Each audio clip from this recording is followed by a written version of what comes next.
আসসালামু আলাইকুম। আশা করি আপনারা ভালো আছেন। গত দুইটি ক্লাস গ্রাফিক ডিজাইনের উপরে আমি নিয়েছি, সেখানে আপনারা আশা করি বেসিক টুকটাক জিনিস শিখেছেন। আজকে আমি আরও কিছু টুলসের আলোচনা করব। তো আমি সিলেকশন টুল দুটি আলোচনা করেছি। এখন আমি সিলেকশন টুলের পরে যে দুইটা টুলস আছে সেটা নিয়ে আলোচনা করব, যেটা হলো ম্যাজিক ওয়াইন টুল। তো ম্যাজিক ওয়াইন টুলটা এই যে এইখানে ক্লিক করলেই যে একটা ম্যাজিকের মতো যে লাঠিটা দেখছেন, সেটার নামই হলো ম্যাজিক ওয়াইন টুল। তো ম্যাজিক যেহেতু বলা হয়েছে, তার মানে এটা ম্যাজিকের মতো কাজ করবে। তো ম্যাজিকের মতো কিভাবে কাজ করবে সেটা আমি দেখাচ্ছি। তো সেটা দেখানোর আগে আমাকে কিছু আবার গত দিন যেমন বলেছিলাম যে কাজ করার জন্য কিছু শেপ লাগবে। তো শেপগুলো আমি আবার তৈরি করে দেখাচ্ছি আগে, তারপরে কাজে যাচ্ছি। এখন আমি ম্যাজিক অয়েল টুলটা আপনাদেরকে বুঝাবো। ম্যাজিক অয়েল টুল বোঝানোর জন্য এই শেপগুলো দিয়ে আপনাদেরকে বুঝাবো, এই জন্য তৈরি করলাম। আশা করি আপনারা বুঝবেন।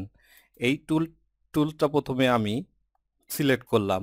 সিলেক্ট করার পরে আমি দেখবেন যখন এই হলুদ কালারের উপর যে শেপটা আছে এটার উপর যখন আমি সিলেক্ট করলাম, সবগুলো হলুদ কালার সিলেক্ট হয়ে গেল, মানে সবগুলোকেই ধরে ফেললো। এই কিভাবে কেন ধরলো? কারণ এই এই সবগুলো হচ্ছে হলুদ কালার।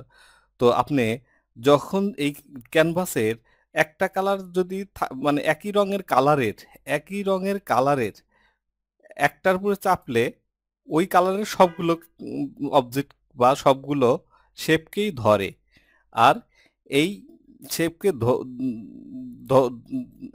ধরার মাধ্যমে যে এক ক্লিকেই যে আমরা সবগুলো একই কালারের সেম কালারের অবজেক্ট বা সেম কালারের অবজেক্টকে যে আমরা সিলেক্ট করতে পারি খুব দ্রুত, এটাই হলো ম্যাজিকের মতো কাজ করে। এজন্যই এর নাম হয়েছে ম্যাজিক ওয়াইন টুল। তো এই সবুজগুলো ধরলাম, নীলগুলো ধরলাম। দেখবেন আপনারা ধরতেছে, এটা আপনারা বুঝবেন কিভাবে? এই যে দেখেন, এখানে একটু ভালোভাবে দেখাচ্ছে। এই যে একটাতে দিলে সবগুলো ধরে। তো এই তো ম্যাজিক ওয়াইন টুলের কাজ এটাই। তো ম্যাজিক ওয়াইনটা কাজের অনেক সুবিধা, আপনাদের কাজের মাধ্যমে অনেক সুবিধা আপনারা পাবেন। তো আপাতত এই যে ম্যাজিক ওয়াইনের যে কাজগুলা, এইটাই মূলত ম্যাজিক ওয়াইনের কাজ। তো ম্যাজিক ওয়াইনের ইয়ে হচ্ছে শর্টকাট হচ্ছে ওয়াই। তো ওয়াই বাটনে চাপলে আপনারা কিবোর্ড থেকে ওয়াই বাটনে চাপলে ম্যাজিক ওয়াইন যেমন সিলেকশন আছে, এখন আমি ওয়াই বাটনে চাপলাম, দেখবেন যে এই যে চলে আসলো। তো এভাবেই আমরা এই ম্যাজিক ওয়াইন টুলস সম্পর্কে জানলাম। এখন তারপরেরটা আমরা যে টুলসটা আছে সেটা হলো লেসো টুল। তো লেসো টুল সম্পর্কে আমরা এখন আমি আপনাদেরকে জানাবো। তো ধরেন এই ক্যানভাসে বা এই আর্টবোর্ডে, তো আমি এখানে অনেকগুলো শেপ আছে, কিন্তু আমি যে কয়েকটাকে লেসো টুল আগে ক্লিক করে নিলাম। তো আমি ধরেন এই কয়েকটাকে ধরবো। তো আমি প্রত্যেকটাকে আলাদা আলাদাভাবে না সিলেক্ট করে, যদি রাইট বাটন ড্রাগ করে এই লেসো টুলটাকে ঘুরিয়ে এই কয়েকটাকে যদি ধরি, তাহলে ও ধরেই নিবে যে আমি এই কয়েকটাকে সিলেক্ট করার জন্য ও এই লেসো টুলটা এই দিক দিয়ে আমি দাগ দিয়েছি। তো এভাবে লেসো টুল কাজ করে। যদি আমি এই কয়েকটা ধরি, এই কয়েকটা ধরলো। তো এভাবে লেসো টুল দিয়ে বিভিন্ন কিছু আমি সিলেক্ট করতে পারি। এই এই এই আপনারা আশা করি বুঝতে পারছেন টুলসের ব্যবহারগুলি। টুলসের ব্যবহার শেখার জন্য আপনাদেরও চর্চা করতে হবে, তাহলে ধীরে ধীরে শিখতে পারবেন। আমি এই দুটা টুলস তো আপনাদের দেখালাম। আমি এরপরে যে টুলসটা আছে সেই টুলস সম্পর্কে আপনাদেরকে এখন বুঝাবো। সেটা হলো পেন টুল। পেন টুলকে সংক্ষেপে পি দিয়েও আমরা বা শর্টকাটে পি চাপলেও, কিবোর্ডের পি চাপলেও পেন টুলে চলে যায়। এই যে পি চাপেছি, পেন টুলে চলে আসছে। পেন টুলের কাজ কি? পেন টুলের কাজ একটু বিস্তারিতভাবে বলতে গেলে পেন টুল অনেক কাজে লাগে আমাদের ডিজাইনের। ডিজাইন করতে গেলে মূলত পেন টুলই অনেক সবচেয়ে বেশি কাজে লাগে। দেখা যাচ্ছে যে কোনো কিছু বানাবেন, শেপ তৈরি করতে গেলেও আপনাদের পেন টুল লাগে। যেমন এগুলো আমি একটু পাশে রাখি, রেখে এখানে পেন টুলের যে কাজ সেটা আমি আপনাদেরকে বুঝাই।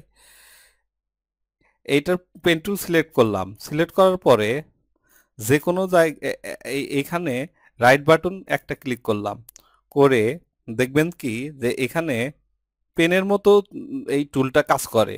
মানে এখান থেকে এই পর্যন্ত আমি একটা নিয়ে আসলাম, লাইনটা নিয়ে আসলাম এবং ক্লিক করলাম। তো এবার এই বরাবর একটা লাইন হয়ে গেল। তারপর এ- এখানে একটা ক্লিক করলাম, এই বরাবর একটি লাইন হয়ে গেল, এবং এখানে একটা লাইন হয়ে গেল, এবং পুরা লাইনটা আবার শেপ কালার, যেহেতু একটা কালার দেওয়া আছে ভিতরে, ফিল কালার হিসাবে একটা কালার নিয়ে নিল। তো আর পুরাটা একটা ভেক্টর শেপ হিসাবে সে নিজে নিজে তৈরি করলো। তো শেপ তৈরি করার জন্য মূলত এই পেন টুলটা ইউজ করা হয়। এভাবে বিভিন্ন ধরনের শেপ আমি তৈরি করতে পারবো। এই ডিজাইনের যে কোনো অনেক ডিজাইনে এটা কাজে লাগে। যেমন একটা আঁকাবাঁকা আহ, বা একটা কার্ভ ডিজাইন যদি করতে যাই, তবুও এই যে পেন টুল দিয়ে আমি করে ফেললাম। তো এভাবে বিভিন্নভাবে পেন টুলের কাজ করা যায়। তো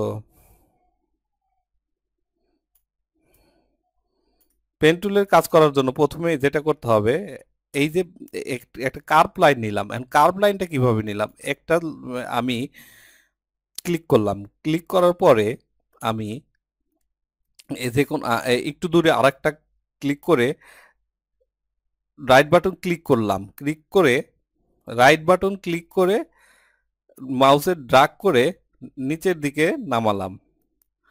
এই যে ড্রাগ অবস্থায় থাকতে হবে, ড্রাগ অবস্থায় থাকতে হবে রাইট বাটন, তারপরে অল্টার চাপতে হবে, তারপরে অল্টার বাটন চেপে আবার যে জায়গায় আপনারা ক্লিক করেছেন ওই জায়গায় ছেড়ে দিবেন, তাহলে এই লাইনটা আবার হয়ে যাবে। তারপর আবার যেখানে বাঁকা আছে সেই পর্যন্ত আবার নিয়ে আসলাম, নিয়ে এসে আবার ড্রাগ করে ড্রাগ করতে হবে, ছেড়ে দেওয়া যাবে না, ড্রাগ করে ক্লিক করে ড্রাগ করতে, রাইট বাটন ক্লিক করেই ওইদিকে নিলাম, তারপর আবার অল্টার বাটন ক্লিক করলাম, অল্টার বাটন অল্টার বাটন চেপে আবার এই জায়গায় নিয়ে এসে ছেড়ে দিলাম।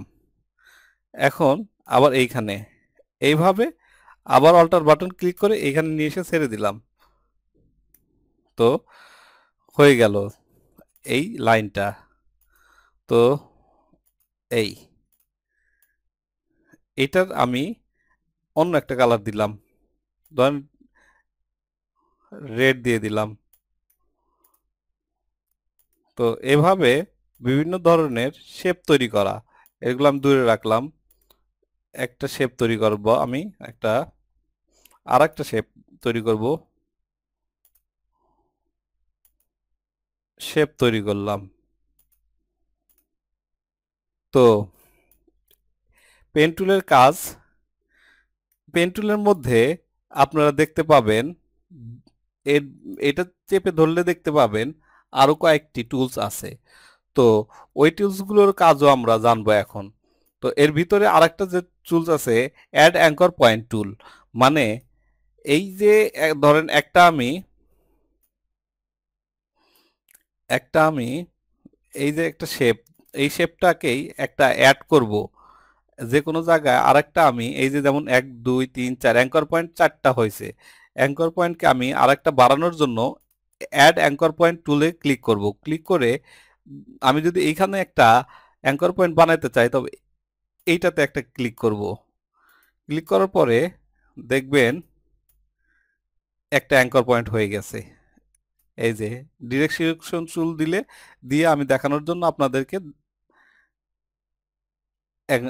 এভাবে বিভিন্ন জায়গায় অ্যাঙ্কর পয়েন্ট তৈরি করা যায়। আপনাদের কাজের সুবিধার জন্য আপনারা যেখানে অ্যাঙ্কর পয়েন্ট তৈরি করবেন সেখানে অ্যাড অ্যাঙ্কর পয়েন্ট টুলস দিয়ে কাজ করবেন। তারপর ডিরেক্ট সিলেকশন টুল দিয়ে ধরে আপনাদের ইচ্ছে মতো শেপটা ঠিকঠাক করে নিতে পারবেন। এখন আমার এই অ্যাঙ্কর পয়েন্ট কিছু কমাইতে হবে, তখন কি করতে হবে? তখন এর ভিতরে আরেকটা টুলস আছে, ডিলিট অ্যাঙ্কর পয়েন্ট টুল। তো এখানে গিয়ে ডিরেক্ট এই anchor point, delete anchor point tools, এই যে দেখেন মাইনাস আছে এই টুলসে। তো মাইনাস যেটা আছে সেটাই মানে হচ্ছে ডিলিট অ্যাঙ্কর পয়েন্ট টুল। ধরেন আমার এই পয়েন্টটা লাগবে না, তখন আমি কি করব, এটার উপরে একটা এসে ক্লিক করব। তারপর এটার উপরে একটা, ধরেন এটাও লাগবে না, এটার উপরে একটা ক্লিক করব। ধরেন এটাও লাগবে না, এটার উপরে ক্লিক করব। এই যে এভাবেই আমরা এই অ্যাঙ্কর পয়েন্টগুলো সরিয়ে ফেললাম। এটার নাম হলো এই ডিলেট অ্যাঙ্কর পয়েন্ট টুল। এরপরে আমাদের আরেকটা আছে অ্যাঙ্কর পয়েন্ট, অ্যাঙ্কর পয়েন্ট টুল, শুধু অ্যাঙ্কর পয়েন্ট টুল, শুধু অ্যাঙ্কর পয়েন্ট টুল। এইটার কাজ কি? তো এটার কাজটাও আমি দেখাবো। ধরেন এই এখন আছে এই অ্যাঙ্কর পয়েন্ট টুলের উপরে। তো এইটাকে এখানে ক্লিক করলেই আপনারা দেখতে পাবেন যে ক্লিক করলে একটু ক্লিক করলে একটু যে কোনো, সরি, এই যে ক্লিক করলে দেখবেন যে দুইটা, এই যে আপনার দুই পাশ থেকে দুইটা যে কোনো জায়গায় ক্লিক করলেই দেখবেন যে এভাবে হাতের মতো বের হবে।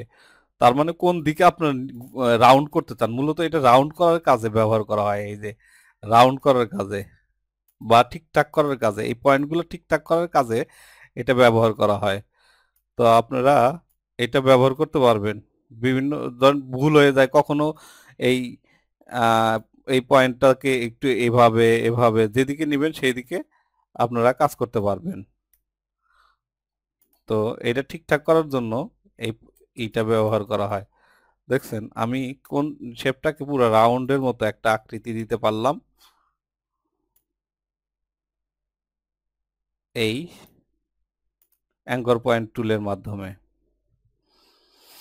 তো অ্যাঙ্কর পয়েন্ট টুলগুলো অনেক কাজে লাগে, সেগুলো ধীরে ধীরে আপনারা এটা সম্পর্কে জানতে পারবেন। তো এর পাশে আছে, তো পেন টুলের কাজও দেখলাম। পেন টুলের মধ্যে যে তিনটা, add anchor point tool, delete anchor point tool, anchor point tool, সেই টুলসগুলো সম্পর্কেও আলোচনা করলাম।